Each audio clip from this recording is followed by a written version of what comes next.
November forgets to not remember. But he knows his number's coming up.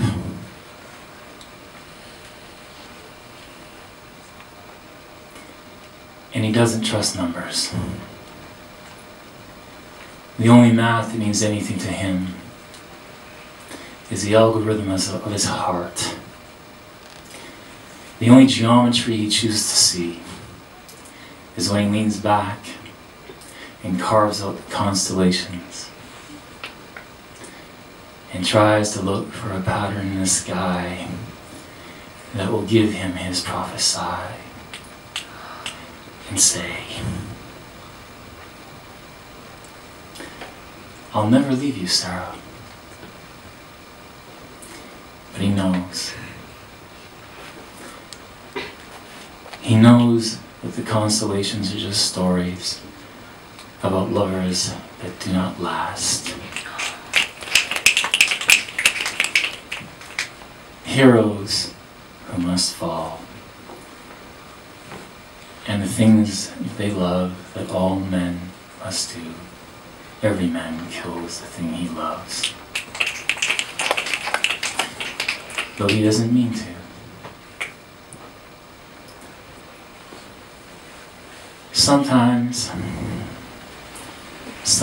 he recalls the bliss, the candy rush of Halloween, that first taste of rockets. He remembers the sound of the wrapper and the girl that handed him that long string of jeweled candy. He remembers the bittersweetness of that first taste.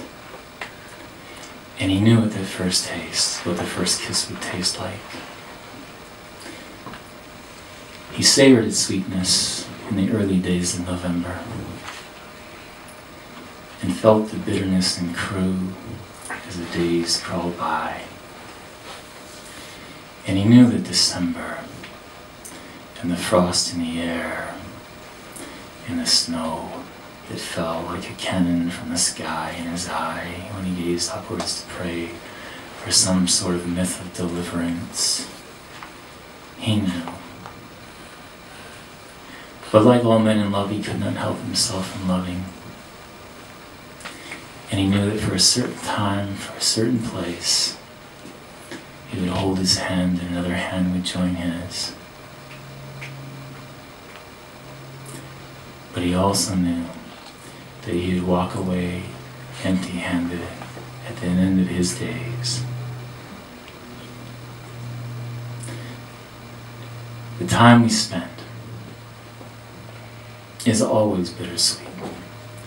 The telos of our beginning is always embedded in that first smile, that first nervous smile. When we introduce ourselves to each other and we don't yet know who we are, and we pass on our names that don't mean anything yet, but they will. And so when we walk away, and we choose to look back, and we choose to return and come back, can we reconcile the sweetness of that first glance? Can we appease the pain of that loss and that lapse? Can we drift on towards whatever final month we will be granted and realize that we choose to stay or return? We choose each other, always. Every November is bittersweet. I've lost more things in November you can imagine. Some of you know some of the stories, some of you don't. I've held babies in my hands that died in November. I've killed the thing I loved in November. And when you walked into my classroom in grade 10, and I saw what you could be, but I saw the vulnerability of the sweetness within you, and worried about that thing, I had the inkling of a name. Your name is only a blessing, and is something of a redemption, at least for me. I hope it will be for you too. All of your names mean something. So remember them. Remember them. That's it.